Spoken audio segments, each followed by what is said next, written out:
Greetings and welcome to this final video looking at electoral systems, and in this video we're going to be talking about referendums, which of course technically aren't an election. They're a decision-making tool which you could arguably say is part of a direct democracy system. We're not electing an individual here, but rather voting yes or no to a particular issue, such as leaving the EU or independence, or even a moral issue such as like abortion or euthanasia. And this is actually the second time I've recorded this video, because I recorded it and then I wasn't happy with it because I decided I wanted to restructure it, because what I did previously was I started with the case studies and then I talked about why we hold them. And actually I want to do this video the other way around. I want to start off by talking about why referendums are held in the UK. Because there isn't just one reason. They're actually held for different reasons at different times. And then I want to go through the case studies so you can actually see these reasons in practice. And then I want to finish off by talking about the impact of referendums, both good and bad, and how they might change politics or influence politics, before basically then asking the million-dollar question. Should we have more referendums? Are they good or bad for the country? What do you think about them? So I hope you enjoyed today's video and I hope you learn loads. If you're working on Nearpod, of course, then you should be answering questions as you listen or as you watch. But here we go. This is a list. Oh, hang on, my arms are backwards. I'm mirrored, or I'm not mirrored. Never mind, that'll confuse me.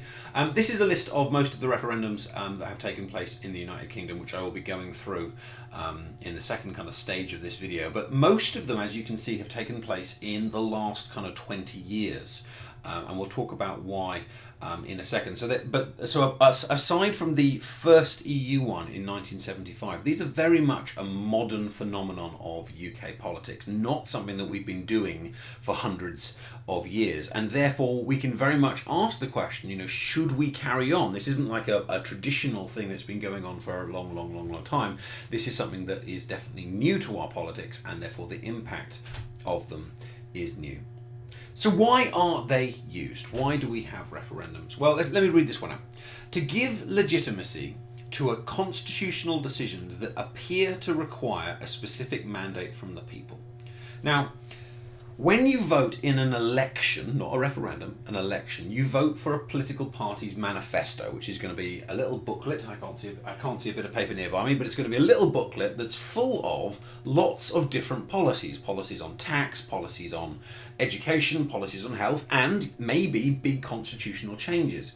But perhaps, so this argument goes, there are some decisions that are so important that they should actually be kind of dealt with by themselves as individual constitutional issues rather than a package. So, for example, if let's say I'm Boris Johnson and I've got this manifesto that says I want to do this on education, this on health, and this on the environment, and I want to leave the EU, and then I become Prime Minister, do I say, well, because I was elected on this manifesto, I can do all of those things? I have a mandate, that's like electoral permission, to do all of those things, or do I need to kind of put specific ones to referendums? And starting under the Blair government, under New Labour, they started to use referendums for big constitutional decisions, and you'll see the examples coming up in the next section. But interestingly, not all constitutional changes have had referendums. So, for example, the creation of the Supreme Court, the removal of hereditary peers from the House of Lords, the Fixed Term Parliament Act. There are many constitutional changes that have happened that have not had a referendum attached. So when talking about this in an essay, or even kind of working out yourself when they are used, it cannot just be as simple and as straightforward as it's constitutional things. Maybe it's the controversial constitutional things, maybe it's the cases where there's like a really strong argument on both sides, perhaps. But think on that and think about, you've done constitutional changes since 1997 in Unit 1, I think it was. Think about which ones of them have had a referendum and which ones haven't, and then tease out why that might be the case. Why else do referendums happen? Well, they sometimes happen in response to public pressure, i.e. the public have demanded them and they've wanted a referendum and they've called for them, and people have asked for years and years to have an independence referendum in Scotland. People asked for years and years to have a Brexit referendum. So the argument here is that they're not coming from the parties saying we want to change things. It's coming from the people saying we want to change our country. And again, then you can look then at the list of referendums and say, well, to what extent are these coming from the bottom up, and to what extent are these coming from the top down? And by bottom up, I mean from the people, and from top down, I mean from the political parties. And you can perhaps then look at things like turnout to see how interested the people are in particular decision-making ones. Now, let's go a little bit more cynical here, because with these first two reasons, it's very, very noble. It's like, we want to make a constitutional change, and therefore we're going to ask you, the people. Or, option two, we have been listening to what you've been saying, and therefore we are going to hold a referendum. But it's also arguable that some referendums, or maybe all referendums, happen when a political party cannot agree amongst itself. So note here, on this argument here, it doesn't say resolve conflict between political parties, it says resolve conflict within political parties. So maybe there's a situation where a Prime Minister has people on one side of his party saying this and people on the other side of his party saying that, and the Prime Minister kind of says, you know what, I don't want to have to deal with this fight, I don't want to have to pick a side, let's do a referendum so actually I can kind of absolve myself of this question, and we'll let the kind of people choose instead, and I'll show you examples of that later. Maybe, though, it's not just about a referendum within a political party or conflict within a party. Maybe it's about conflict within a wider community. So maybe there's a lot of people in the country pulling in different directions, and therefore the referendum is a way of kind of resolving that issue, or certainly drawing a line under it for a period of time. But I think as we look through the examples, you may well see that referendums rarely seem to kind of end an issue. Referendums can also be used to help win elections, or certainly the promise of them can be used. So vote for me in my manifesto and I will give you a referendum on Brexit, Scottish independence, the AV and so on. So they can be used as electoral tools, and I'll show you examples of that in a minute. But in America and in other places as well, they can actually be initiated by people. Initiated means started. They can be started by the people to make changes that parties perhaps don't really want to touch. And I'll show you some examples here later. But the idea here is that in our country, political parties have to start these votes. So at the moment in 2021, Boris Johnson has to be the one to say, yes, we will hold referendum. But in some places in America, if you get enough signatures, you can actually start a referendum, which is sometimes known as an initiative, yourself, to kind of bypass the political system. And we'll look at the effect of that when we get there. So these are the main reasons why referendums happen, and we're now going to go through the individual referendums that have been held and show you kind of like where these have happened and why these have happened. And I'm also going to try and show you some of the results of elections as we go, and I think I'm just going to, whilst it devastates me to do so, I'm going to make myself a little smaller so I'm less in the way of the slides. Right, so the first ever UK referendum was held in 1975, and it was on the EU. So it's basically a Brexit referendum. But it was held not to decide whether we should join, but it was held to decide whether we should stay in. We joined the EU, I think, in 1972 or 73 under a Conservative government, and then Labour came in under Harold Wilson, who's the gentleman in the middle. And his party was ridiculously split. Many in the Labour Party wanted to leave, and many in the Labour Party wanted to stay. And Harold Wilson did not want to come down on one side or the other, and being in the EU is a huge decision. It was a big change to the country. And so he decided to hold a referendum on the UK's membership of the EU, in many ways so to deal with divisions within the Labour Party. And famously, as you can see, Margaret Thatcher, who wasn't Prime Minister at this time, she was a member of the opposition and was the opposition leader, campaigned for us to stay in. Which is interesting because she actually becomes known for very anti-EU feeling later in her life, but at this point she was very much for it.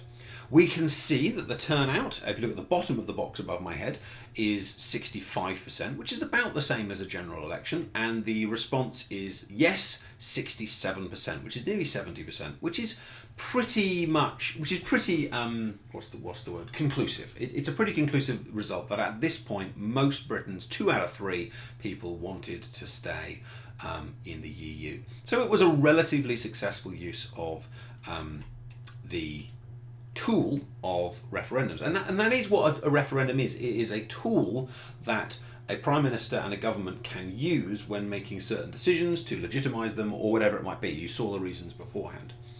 And then there was 2 referendums on devolution in 1979, like should we have a Scottish Parliament, should we have a Welsh Parliament? And this is a very, very unique set of referendums, because not only did these happen in 1979 and they've been very much forgotten, but they had an interesting system. And the interesting system was this, is that if there was a yes vote, at least 40% of the electorate had to vote yes for it to happen. Now, I don't mean 40% of the winning result, because obviously the winning result is always above 50% in a referendum because there's only 2 sides. But it meant that the turnout had to be high enough that the total amount of yes votes had to be above 40%. So let's look at the results here. And I'll tell you here that actually the results, neither of these went through. Because if you look at the turnout here, which is just about there, 63% of people voted. 51% of those people voted yes. So yes won. But if you look at the turnout and the yes vote and then work out what percentage of people in Scotland actually voted yes, look at the kind of the graphic here, it was in fact over 32%, only 32%, which didn't hit the 40% requirement, and therefore nothing happened. Now this is an interesting technique, and I wonder what you think about it. Because on one side you could look at this and say, well, hang on a minute, over half of the country has voted yes, and yet you didn't do it. This is undemocratic. But on the other angle, you could say, well, there's a kind of an inbuilt tool here to make sure that significant change, only happens if huge amounts of the population actually vote for it. And some people have argued with the more recent referendums on Brexit and on independence that you should have something similar kind of built in. So change, and obviously change is a huge thing, change should only happen if there is a significant percentage vote for it, as a kind of way of making sure that you're not just doing like a tyranny of the majority thing or a minor tyranny of the majority thing. You're actually kind of doing what the country as a whole wants. Very interesting. And both of these were no. Neither one went through, because in neither case was turnout high enough to make it through. And then between 1979 and 1997, there's nothing. For 20 years, there are no referendums. Now, why? Why do referendums not happen? And we're going to be looking at political parties in a future unit, and we're going to be looking at ideologies. And part of the reason why referendums don't happen is that there is a conservative government. First of all, under Margaret Thatcher, who's well over the other side here, and then under John Major. And part of the conservative ideology or ethos is to more or less conserve what you've got, to only change when necessary, and to protect the traditions and the culture of the United Kingdom or whichever country it might be. So the Conservative Party is less likely as a whole to make huge changes to the British kind of constitution. Now, of course, that argument doesn't fully add up, because if you know anything about Thatcher, you'll know she did make huge changes.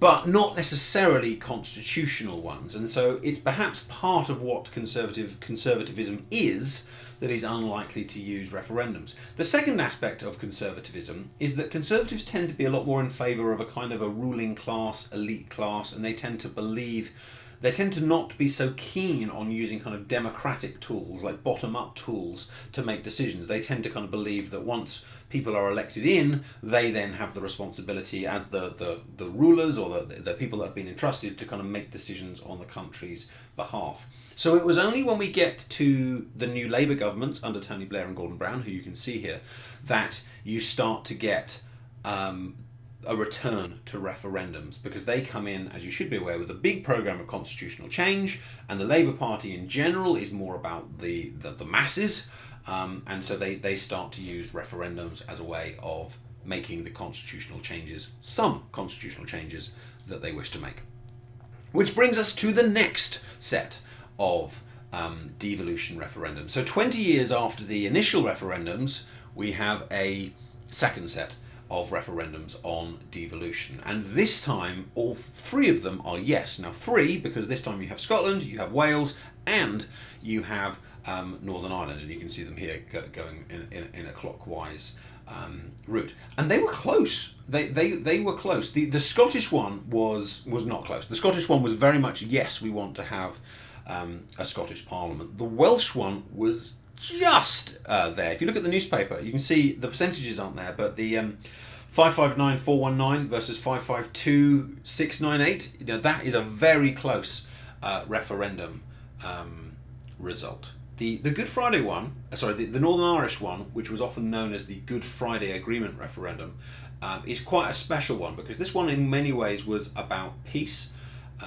You hopefully are aware that in Northern Ireland there has been a lot of friction over the years between the Catholic and the Protestant populations, and which is linked to unionism and nationalism, which is about whether Northern Ireland should be a part of Ireland or remain part of the United Kingdom. And there'd been a lot of what are called the Troubles, which had involved attacks and arrests and killing and terrorism and all sorts. I mean, it was a horrible period. And Tony Blair's government created, with many of the people there, something called the Good Friday Agreement, which was basically a deal going forward where they would create a Northern Ireland Parliament or Assembly, and it would kind of rule itself with a mixture of union and nationalist rule. And then they held a referendum to see if the people would kind of give this deal its blessing. And they did. If you look above my head here, you can see 71% of people voted yes, we want peace, we want this deal, with a turnout, if I turn a little bit, I can't do it, with a turnout of 81%. And I don't know why, but I always find that one just a little bit kind of like, gets me here, because this was a huge turnout of people saying in Northern Ireland, enough of the fighting, enough of the troubles, this is a way forward that will bring peace to our community, and we're going to do it. And so when we're talking about referendums, and you'll see high turnout, you'll see low turnout, but one of the features seems to be that when people really care about an issue, turnout is high, and turnout is often higher than a general election if people care about the issues that are involved. But interestingly, then New Labour goes, well, people really love devolution. It's gone brilliantly in Scotland and Wales and Northern Ireland. So let's extend this idea to the northeast of England and have a northeast assembly, because they were trying to kind of counterbalance the fact that London was very, very powerful in the United Kingdom, and they wanted to kind of help support the northeast. So they held a referendum, and I was barely aware of it at the time, because obviously I don't live in the northeast. But I was barely well aware of it, but it would appear people in the northeast weren't really all that aware of it either, because turnout was only 47%, which so less than half of the people voted. And look at the no, it gets a resounding no. We don't want this. Now, why does it get such a no? Maybe a cultural thing, maybe people in Scotland see themselves as the nation of Scotland, and therefore they want a degree of self-rule. Maybe the same in Wales-ish, although it was very close. Northern Ireland, there was a kind of a cultural reason why they want it. But perhaps here in the northeast, there was a feeling that we are English, and therefore we want to be part of England and ruled with the rest of England. Certainly 3/4 of people felt that they didn't want to have this kind of devolved Parliament. Interestingly, since this point, there has been a greater use of local mayors in Liverpool and Manchester and London and so on, and so localised rule has become more popular. So I think this decision could be different if they ran this again now, but this was certainly how they felt at the time. Now, why was this one held? Well, because again, it's a constitutional change. Why was the previous one held? Well, it was a constitutional change, and they wanted the legitimacy of the people, a specific mandate from the people for a specific constitutional change that would definitely have a big impact on their lives in the way that they were run.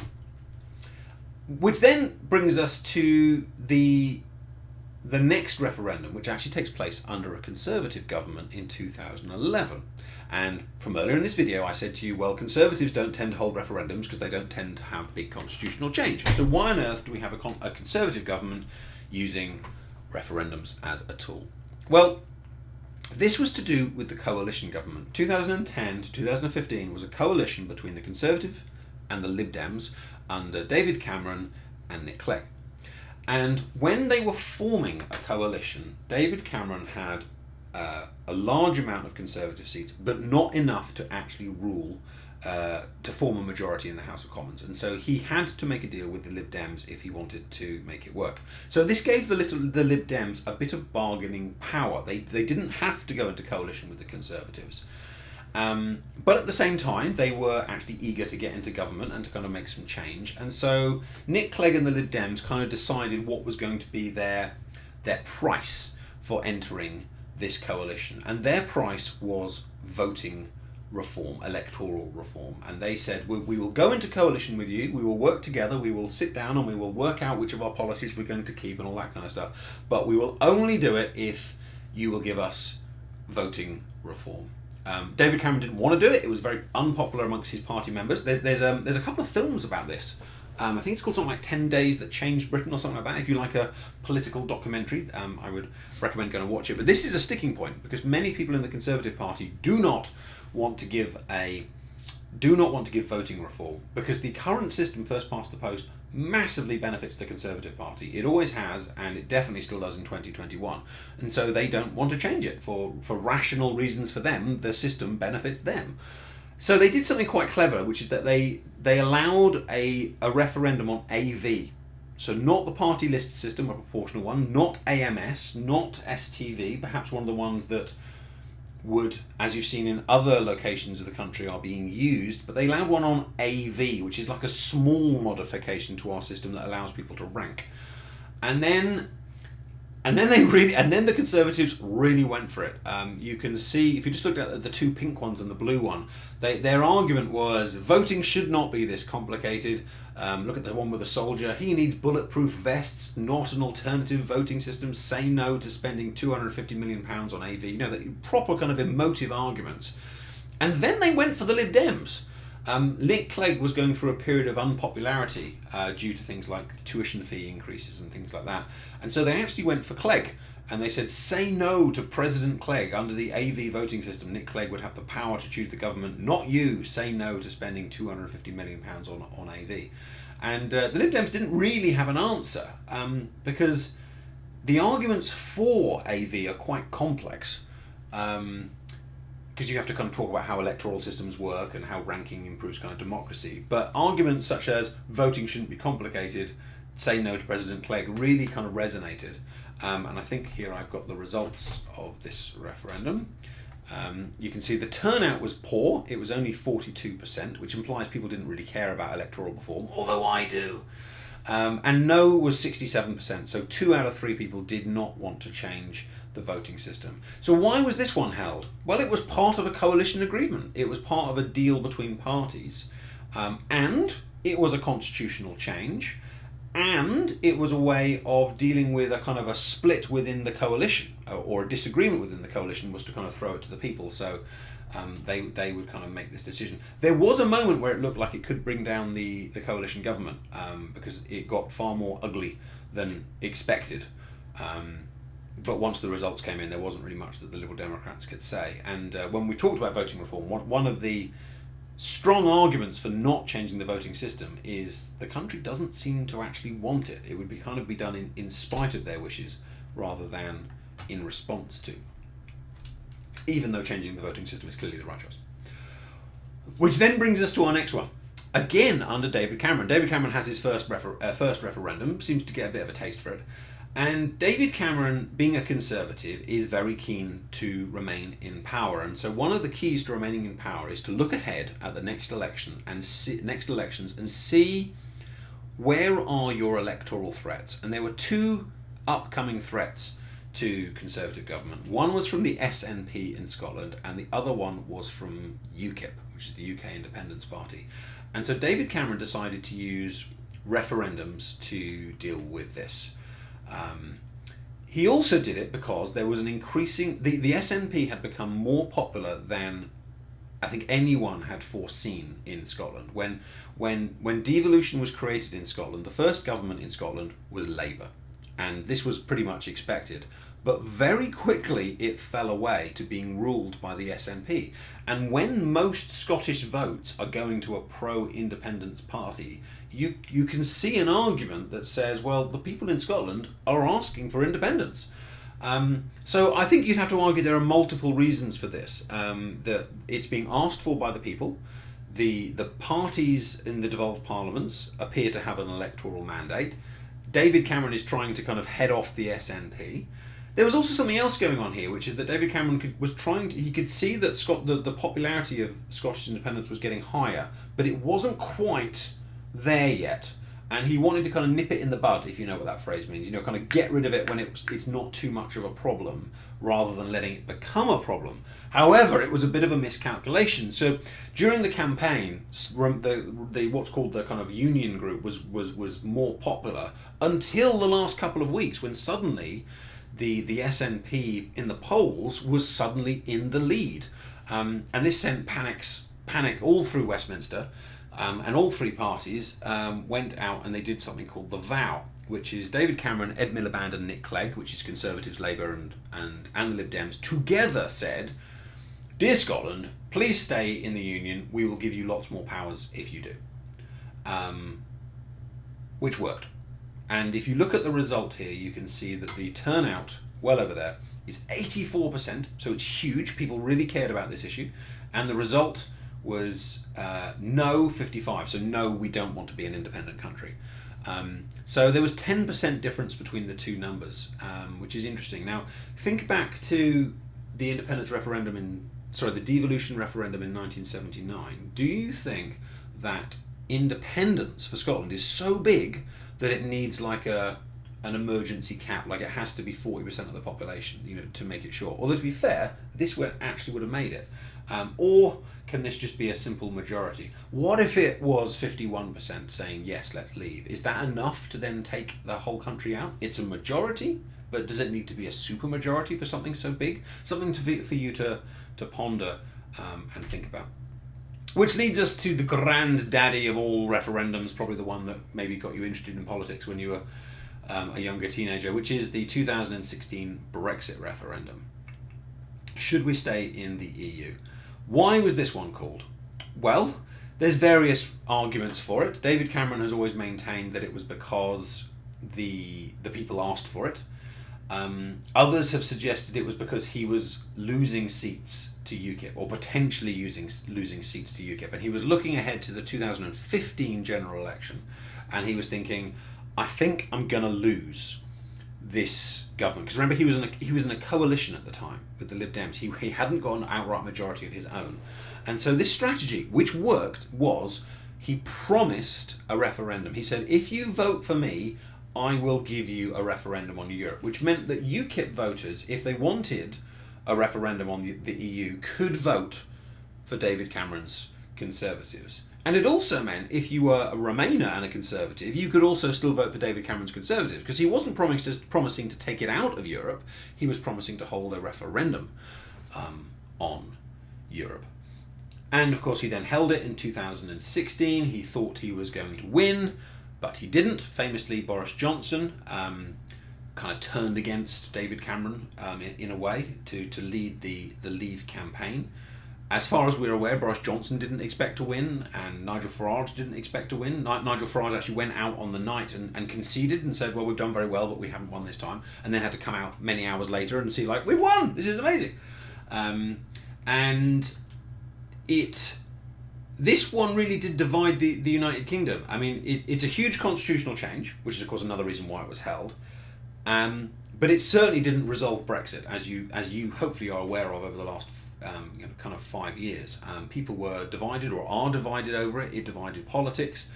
If the idea of a referendum is to kind of draw a line under it and say, well, that's decided, it did not have that effect. It did end the political career of David Cameron. It did kind of supercharge the career of Boris Johnson, although he was fairly popular anyway. There's another thing I'd like to bring out here, which is this famous bus. This really cut through this bus. Like a lot of people, when you said, well, why did you vote for Leave, or why did you vote for Remain, or whatever, a lot of the Leavers said, well, we send the EU £350 million a week, which was written on this bus that went around the UK, and it was a very famous slogan that was used. There was also the famous slogan, Take Back Control, which was all about national sovereignty here. But arguably this bus, and I don't want to get too much into kind of the Remain Brexit debate myself, but I will bring this up. Arguably this bus isn't true, or it's a distortion of the facts, or it's a very specific interpretation of the facts, which raises questions about whether referendums are legitimate if the campaigns aren't necessarily being truthful. There's a beautiful video on the BBC at the moment by a journalist called Rob something. I'm really sorry, I can't remember his surname, but he goes through all of the predictions made by the Remain side and the Brexit side, and to be blunt, nearly all of them haven't come true. And so one of the issues with referendums is perhaps a lack of truthfulness done amongst the campaign groups. Vote Leave, which was the campaign group here, which was in charge of the Brexit campaign, was later sued because they broke the rules. They spent too much. There are strict rules in British politics about how much you can spend to try and keep campaigns fair, to try and stop money being the divisive factor between who wins and who loses. And they broke the rules. They spent too much and they got in trouble. But of course the result still stands whether they got in trouble or not. So if you want to make an argument against referendums, you could use this idea that campaigns can break the rules, campaigns can spread misinformation to get people to vote on what they want. However, if you disagree with that and you think the vote leave was absolutely fine, then of course that's your right, and you could argue instead that this was an important constitutional matter, that it was right that the people decided, and you could link it to kind of parliamentary sovereignty and so on. But there's definitely an argument to be made there. This was an incredibly close result, 51.89 versus 48.11, and the turnout here is behind my head. It's 72% turnout, so it's higher than a general election, but of course it's lower than the Scottish one, and it's lower than the Northern Ireland one. But we can certainly say here that turnout was high compared to general elections. Which leads us to the next referendum, ? The 2022 Scottish referendum. It's currently May in 2021. The SNP have just won almost a majority in the Scottish Assembly, and they're saying that gives them a mandate and a legitimacy to call another referendum on Scottish independence. Boris Johnson is saying not now, not now. If you're watching this video now, then debate that. If you're watching this video in the future, then what happens? But this looks likely to be the next referendum. Is it a good idea to have one? It raises questions like, how long do you have to leave between referendums? There was 20 years between the first devolution referendum and the second devolution referendum. There was 30 years between the first EU referendum and the second EU referendum. 40 years between the first EU referendum and the second referendum. How long do you have to wait? Can you hold another one tomorrow? Can you hold one every 6 months? There's an interesting question. Some people have talked about a never-endum. There were some people that said after the Brexit referendum, do you remember, there was something called a campaign for a people's vote that said, we want to have another referendum to check this is definitely what we want to do. And some people have argued that referendums just lead to referendums, which just lead to referendums, which is a never-endum, which is like a little joke. Never end. Dumb. So do referendums ever kind of resolve anything, and how long should you leave before the next one is an interesting conversation.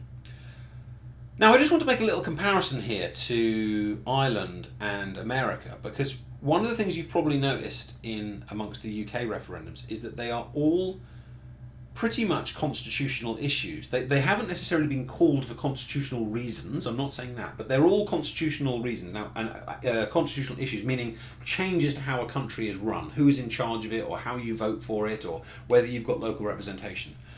There's very little there, if any, on social ideas, and by social I mean things that are in everyday people's lives, such as abortion, euthanasia, drug use, treatment of criminals, those kind of things. But referendums on those things do take place. They just don't take place in the UK. Ireland had a referendum on whether to legalise abortions in 2018. arguably done because Ireland is a very religious country, and so the government was kind of looking for a mandate for the people to effectively turn over a religious law.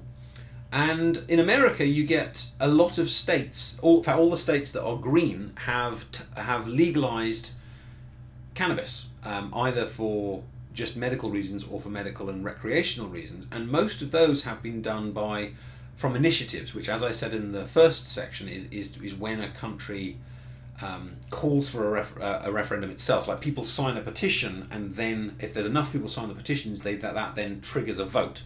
And this is from a website I found here, and it said, in our research on how cannabis... Oh, sorry, I'll move myself out of the way so you can actually read this. In our research on how medical cannabis laws have spread across the US, we found that the availability of the direct initiative, a form of referendum on a policy or a law, was a significant factor in whether or not states passed such laws, especially among the early adopting states. So they're saying that the ability to call referendums from the people was a big factor in whether they legalized cannabis. Now, I wonder, this is my opinion, I wonder if we had a similar system here, whether we as a country would legalize things like cannabis, like euthanasia, whether we might have had another referendum on voting systems, whether or what else we might have changed.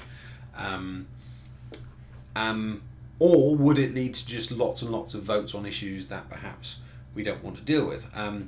So some people like the fact that people can call referendums. Some people say, no, you vote in a general election and then it's up to the government to make the best decisions on behalf of the people. So, what have we learned? What are the consequences of referendums? So now we've had about 20 years of them. What changes have they actually made to the United Kingdom? And of course, when we're thinking about the impact of them, that very much then impacts whether we should have more of them or whether we should stop holding them. Now, the first thing we have to say is that referendums legitimize change. So when they made the Scottish devolution Parliament and the Welsh one and the Northern Ireland one, the government could say, well, we have permission to do so from the electorate. You voted literally for this, and therefore it legitimizes the change. But then you have to look at things like the Brexit referendum, where it was so close, and then raise the question, well, how legitimate is it to take us out of the EU with 52%? Or likewise, looking at other referendums that went the other way, if turnout's really low, is this actually legitimate? Or if the campaigns lied, is this legitimate? But at the same time, if people voted for it, it's got to be legitimate. You can play with this in an essay, or even play with it in your own mind. It also facilitates significant change, such as leaving the EU, such as creating a Scottish Parliament. Like, it's perhaps unlikely any of these things would have actually happened without a referendum. It's possible, but I think governments, especially in the UK, when they have the choice to make really big constitutional change, they kind of want that little bit of extra push from the people to kind of say, okay, well, we have permission to do this, because any government that does something that is seen as against the will of the people is highly likely to be voted out at the next election or very soon. So you could argue that the referendums help to bring about important change. And note the similarity and the difference between number one and number two there. Number one, it means that they have permission to do it. Number two, it actually helps the change to happen. It might not have happened otherwise. Here's an interesting consequence. Referendums are not actually legally binding. So in our country, we have parliamentary sovereignty, which means Parliament is always in charge of the country. Parliament is superior to the judiciary, it's superior to the executive, and in effect, it's actually superior to the people. Parliament does not have to follow the result of a referendum. And if you Google something like referendums that haven't been followed, or referendums that governments ignored, there's a good phrase, you'll find there's actually quite a few, not in our country, but there are quite a few where the government's got a particular result from the referendum and gone, and then maybe held another referendum the next year, or changed something so it didn't really happen, or just ignored the result. So it is possible that the UK government could have just ignored the Brexit referendum. And remember, it did take, from 2016 to 2021, it did take 5 years to leave the EU after that vote took place. So there was a possibility that they might not have done it. But then you could also counter that and kind of say, well, actually, any government that wants to survive really does have to follow the results of referendum. Otherwise, the people will punish you at the next election. But it's certainly an interesting point that the government does have some sort of flexibility in how they do something. Now, we don't have an entrenched constitution. We don't have a codified constitution, and therefore we don't have entrenched constitutional laws. But some people have argued that referendums effectively entrench certain things. So, for example, if Boris Johnson or whoever is the Prime Minister when you're watching this decided tomorrow that they wanted to abolish the Scottish Parliament, they could go to Westminster, and as long as they had a majority in Westminster, they could do it. But politically, would they? How would that look? How would that be seen? What would the country feel about it? And some people have argued that actually the only thing that can undo the result of a referendum is another referendum. There's nothing in law that says that has to be the case, but do you get what I mean? It's almost like a kind of a moral thing, like to undo a vote from the people, the only thing that can undo that is another vote from the people. And other than that, that decision is entrenched. So you could argue now that all of the changes, whether it's Brexit, whether it's Scotland remaining in the United Kingdom, whether it's the devolution, all of these things are basically now entrenched, and the government will never touch them without another referendum. Which is an interesting side effect. That in this uncodified, unentrenched system, we now have certain things that are politically entrenched. But when I say politically, I'm always using the word politically as opposed to legally. Legally is what they, by law, can and cannot do. But politically, I'm kind of talking about, like, in reality, what actually happens. Legally, the government could get rid of devolution. Politically, in reality, they probably can't without another referendum.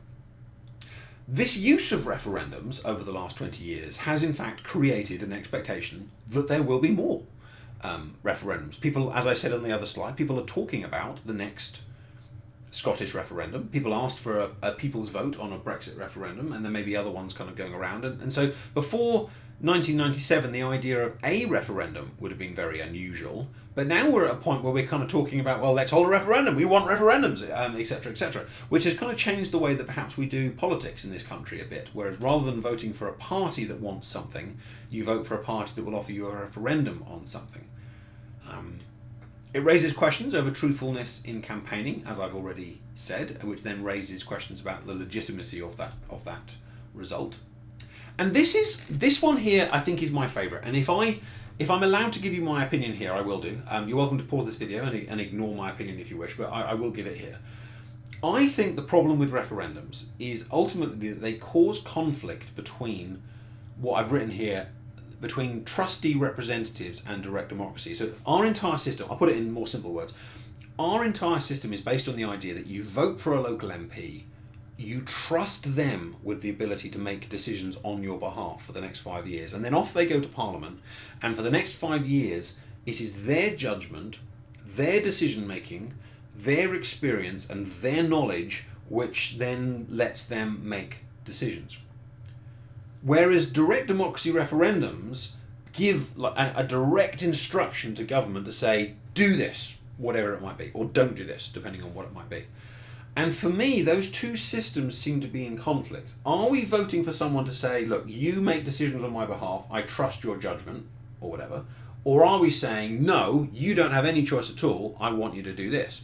And of course, you could argue that those two systems can work together, but if you remember what happened under Theresa May, when Theresa May got stuck and she couldn't get things through Parliament, I think that really illustrates, in my view, that the direct democracy referendums and this idea of having trustee representatives can clash.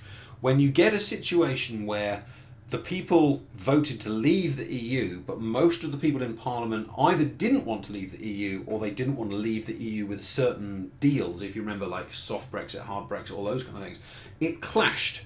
and they got stuck. And this led to Theresa putting what was called her deal through Parliament 4 times. It led to her calling a general election. It led to her resigning.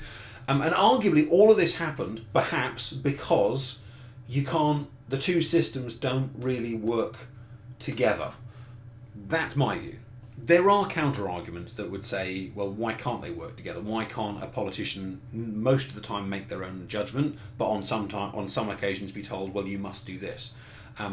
One of the arguments could be that certain issues suit a yes-no question, but others don't. So, for example, should we legalise abortion?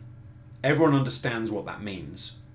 Everyone understands what yes to that means and no to that means, and therefore it's suitable for a referendum. Whereas being in the EU, not being in the EU, being in the customs union, being in the single market, there are lots of shades of being in the EU. To what extent are we being in the EU? How much do we kind of pull apart from them? And so some people have argued that the EU question is not a suitable yes-no answer, which works for referendums. However, probably Brexiteers would very much disagree with me over that assessment. So I'm not telling you that as your teacher as a fact. I'm giving you arguments that you can ponder yourself.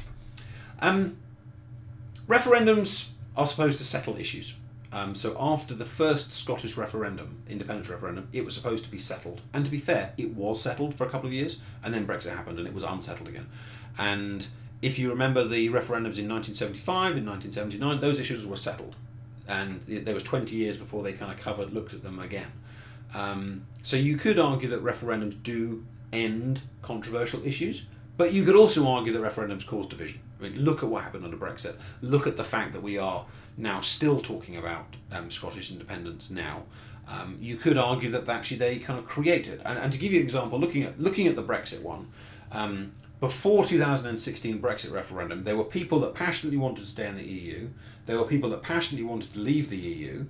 But then there was also a huge group of people in the middle that either didn't know much about it, or just didn't care, or didn't really have strong opinions. But by the time you held that referendum, everyone was pulled into one camp or the other. Everyone was either a Brexiteer or a Remainer.